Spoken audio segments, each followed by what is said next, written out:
Hello everybody, welcome back to another video. So today I'm going to show you how you can change your lock screen wallpaper. So how you can do that. Let's do it. First of all, open the settings and search the settings. Open the setting icon. Okay.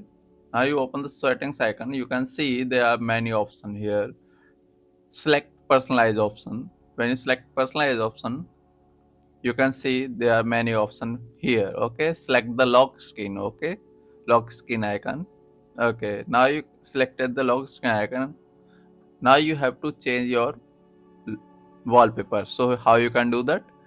Personalize your lock screen. Okay, select Windows Spotlight to pictures. Okay, now select the pictures.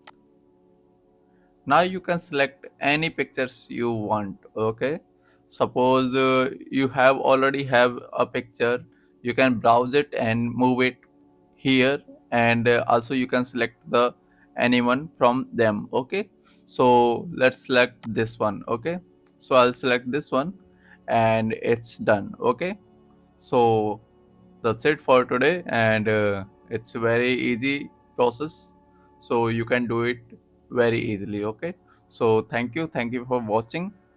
If you like this video, please subscribe this channel and press the bell icon. And that's it for today. I'll see you in the next video. Okay, bye.